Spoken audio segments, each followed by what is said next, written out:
Hey everybody, this is Empty Sniper again. I'm going to show you the last space that you need to put barriers down for.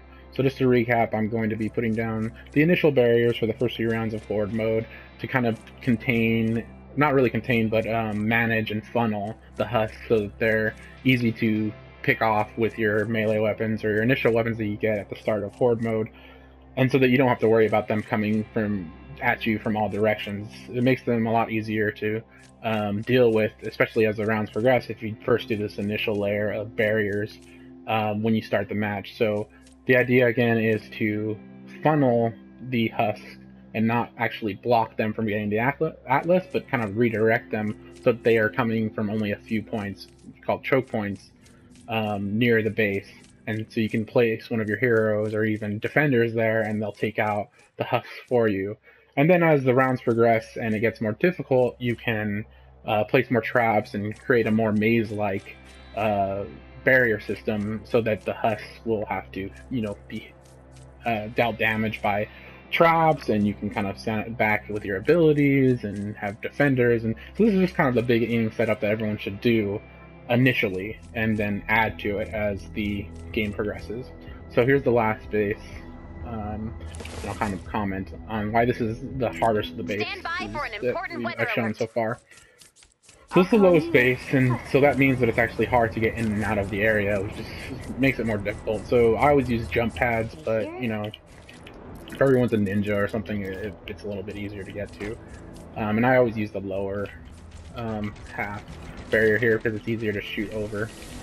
You want to make sure you're blocking the ramps that can cause them to go around your base here. Make sure you're leaving openings here. That's where the choke point is, and that's where they will filter through.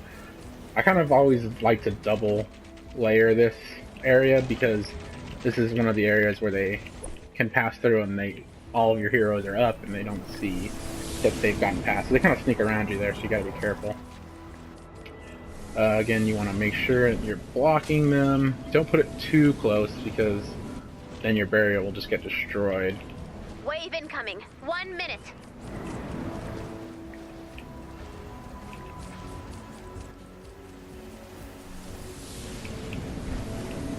And again, I try to put 2 in some of these places that I don't really want to see at all.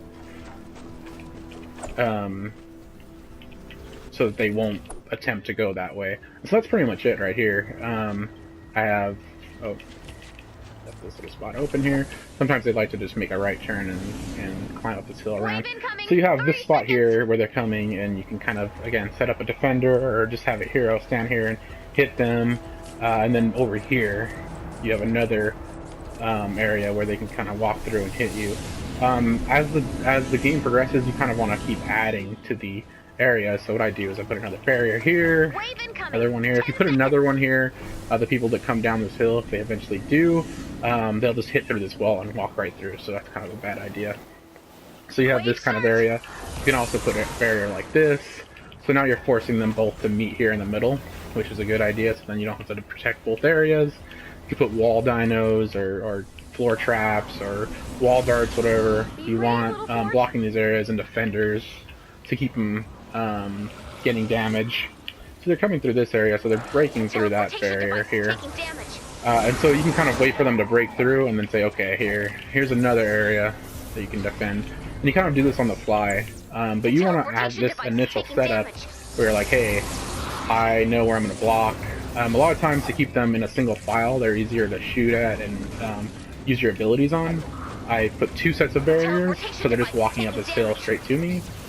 So that makes them just easier to deal with. Right now, obviously, I'm just doing this for myself, so I don't have any protection for it. But you can see that there's only 2 areas that they're coming to now. You don't want to stand behind barriers like this one and attract them to you, because then they'll just break this barrier. You always want to kind of leave yourself out in the open and hitting this point. So that's pretty much it. Again, make sure you're repairing and adding on to this as it goes, but initially this should be enough to get you through the first few rounds, especially if you're not alone. Okay, thanks for watching. Oh, here's the map. That's where I'm at. Okay, thanks.